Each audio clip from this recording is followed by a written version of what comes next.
Bonjour à tous, on se retrouve pour un nouvel épisode de Anne Shirley qui va beaucoup se concentrer sur la création d'une histoire. Sujet qui forcément m'intéresse énormément puisque j'écris moi-même des histoires, en tout cas j'essaye d'en venir à bout. Donc ouais, c'est quelque chose de très intéressant du coup à voir. Comment est-ce que Anne du coup envisage ses histoires, qu'est-ce qui la motive, qu'est-ce qui la fait vibrer. Et donc voilà, parce que mademoiselle Stacy, je crois qu'elle s'appelle, leur prof, déjà oublié. Elle leur demande du coup d'inventer une histoire. Ils ont totalement le choix libre sur l'histoire qu'ils veulent raconter. Dans cet épisode-là, d'ailleurs, on arrive de nouveau, encore une fois, à l'hiver. Donc ça fait déjà 2 ans qu'elle vit avec avec Matthew et avec Marilla.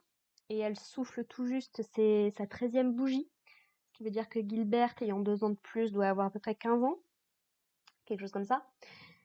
Et donc du coup voilà, Anne va se concentrer du coup sur une histoire d'amour, globalement, en tout cas sur deux meilleures amies, l'une blonde et l'une aux cheveux bruns.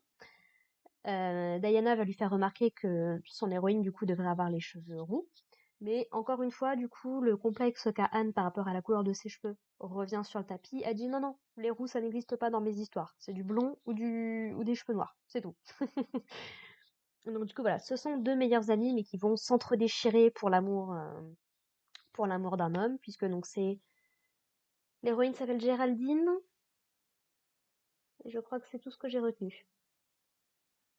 Mais voilà, donc ces deux amies en fait, donc Géraldine manque de se faire tuer par la carriole qui l'a transportée puisque ses chevaux se sont emballés et donc le garçon du coup va la sauver, l'empêcher de mourir. Et voilà, et donc ils vont tomber amoureux, ils vont tomber sous le charme et ils vont se fiancer. Et en fait, ça c'est un des gros points, un des gros problèmes de Anne dans cet épisode-là, c'est que bah, elle ne sait pas vraiment à quoi ça ressemble une demande en mariage, et c'est malheureusement quelque chose que son imagination n'arrive pas suffisamment à envisager. Donc du coup, elle va demander un petit peu à Marilla, elle va demander à Matthew, elle va demander à Ruby, parce qu'apparemment Diana lui dit qu'il y a plusieurs de ses sœurs qui sont déjà mariées. Et en fait, elle lui dit ah bah oui non mais moi c'est très simple. Il lui a dit un truc, elle lui a répondu un autre truc et c'est bon ils se sont fiancés quoi. Et les deux filles, elles étaient complètement déçues. Elles se disent, comment ça, il n'y a pas eu de demande à genoux, ce genre de choses et tout. Et Ruby qui leur dit, non, non, c'est surfait, ça maintenant. Les gens normaux ne le font plus, ce genre de choses. Donc les deux, les pauvres, elles sont complètement dépitées. Et du coup, Diana lui dit, non, non, mais il vaut mieux que tu te concentres sur sur ton imagination pour ce genre de choses, Anne. Ce sera mieux. Ce sera mieux. Et du coup, Anne elle est totalement d'accord. Donc voilà, donc elle arrive à peu près à imaginer ce que ça peut donner. Et en fait, l'histoire se termine quand la meilleure amie du coup apprend qu'ils vont se fiancer, est suffisamment jalouse, elle va pousser du coup sa meilleure amie dans la rivière. Et alors que son homme va pour la sauver, ils vont tous les deux tomber dans une cascade et mourir, si j'ai bien compris. Et du coup, ça émeut aux larmes en fait toutes ses amies qui l'écoutent. Et parce qu'en fait, du coup, à la fin, la meilleure amie se sent tellement coupable, tellement mal en fait d'avoir tué les deux personnes qui étaient les plus précieuses pour elle. Alors, c'est pas clairement expliqué qu'elle se donne la mort, mais elle se laisse aller au désespoir et au fait qu'elle ne sera plus jamais heureuse de sa vie. Interprétez ça comme vous voulez. Donc voilà, et donc l'histoire de Anne est au final assez triste. Et donc elle veut le faire lire à d'autres personnes. Donc notamment, elle donne des conseils un petit peu à Diana sur quelle histoire elle pourrait inventer pour son devoir pour Mademoiselle Stacy. Et en fait, ils doivent les lire devant toute la classe. Et l'histoire de Diana, même si c'est rien de très sérieux, même si c'est rien de fantastique, du coup, bah, elle obtient quand même les applaudissements et les compliments des gens. Donc voilà, et voilà, tout se termine plutôt bien. Et alors je ne sais plus, je crois que c'est une cousine ou une tante de Diana, du coup, qui reçoit l'histoire de Anne, et apparemment ça l'a fait mourir de rire. Le pasteur aussi, ça l'a fait beaucoup rire, alors que Anne, bah non, au contraire, elle veut que ça attire des sentiments négatifs, de la tristesse et autres. Et quand Marilla, elle commence à lire, elle se met à rire aussi exactement au même passage. Et Anne qui est dépitée, qui comprend pas ce qui se passe, quoi. Mais donc voilà. Du coup, suite à ça, les filles, elles vont décider de créer un club d'écriture pour du coup, bah, inventer chaque semaine une nouvelle histoire. Et franchement, c'est vachement admirable de leur part, hein. Moi, j'avais prévu de continuer à écrire, mais j'ai pas suffisamment la motivation, le courage, l'énergie. choisissez ce qui vous, ce qui vous amuse le plus. Mais voilà, et puis du coup, bah, Anne, du coup, va être un petit peu leur bêta lectrice, puisqu'elle donc elle va lire un petit peu les textes qu'elles ont écrits, elle va leur donner des conseils, des critiques, tout en restant à peu près assez gentille, on va dire. Elle a pas l'air d'être trop méchante à ce niveau-là. Et du coup, donc voilà, elles font leur petit truc tranquillement dans leur coin. Les filles fantasment un petit peu aussi sur leur âge, puisque donc elles viennent d'avoir 13 ans, ou elles vont avoir 13 ans, quelque chose comme ça.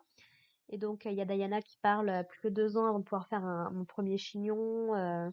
Apparemment, elles seront bientôt considérées comme des adultes également. Au niveau de la période, je ne saurais pas très bien comment ça se passe. C'est peut-être pour ça d'ailleurs que Marilla et Matthew pensent déjà à l'envoyer entre guillemets à l'université. Parce qu'effectivement, elle est peut-être déjà bientôt considérée comme une adulte, donc il faut déjà qu'elle se prépare peut-être. Et du coup, donc malheureusement, il va arriver une terrible mésaventure à Anne à la fin de cet épisode-là, puisque il y a un marchand ambulant qui s'est promené un petit peu dans le coin et qui a réussi à lui vendre une espèce de bouteille de teinture, qui apparemment ne s'enlève pas juste à l'eau, qui lui promet du coup d'avoir des cheveux noirs, des cheveux bruns, ce que Anne a toujours voulu puisqu'elle aime pas ses cheveux roux. Et sauf que malheureusement, alors toute la fin de l'épisode, c'est Marilla du coup qui se demande où peut bien être Anne, puisque donc elle n'est pas rentrée à la maison, tout ce qu'elle en sait. Et donc elle a préparé le repas, mais il n'y a toujours rien. Et donc finalement, Matthew, il est prêt à partir en fait la chercher sur les routes, essayer de savoir ce qui s'est passé, quoi. Et Marilla, alors qu'elle est en train de lui préparer une petite lanterne pour qu'il puisse y voir quelque chose quand même, puisque la nuit est en train de tomber, elle entend du bruit à l'étage, elle comprend que Anne est à la maison, donc elle prévient Matthew. Sauf que Anne, visiblement, ne veut absolument pas montrer sa tête. Non, il y a quelque chose, ça lui convient pas là comme ça. Et en fait, Marilla va la forcer du coup à lui dévoiler l'état dans lequel elle est. Et effectivement, les cheveux de Anne sont à moitié verts, les trois quarts verts, et il reste plus qu'une petite partie au sommet de son crâne en fait qui est encore roux de sa couleur naturelle. Et du coup, voilà, Marilla essaye un petit peu de trouver des solutions pour changer tout ça. Malheureusement, il n'y a rien qui marche. Diana, elle essaye un petit peu de la réconforter en disant qu'elle a rien dit à l'école, ce genre de choses. Et puis finalement, Anne prend la décision difficile, surtout dans un contexte japonais, je pense, mais de manière générale pour n'importe quelle fille, de faire couper en fait ses cheveux et il y reste vraiment plus grand chose quoi. Elle a vraiment les cheveux à ras.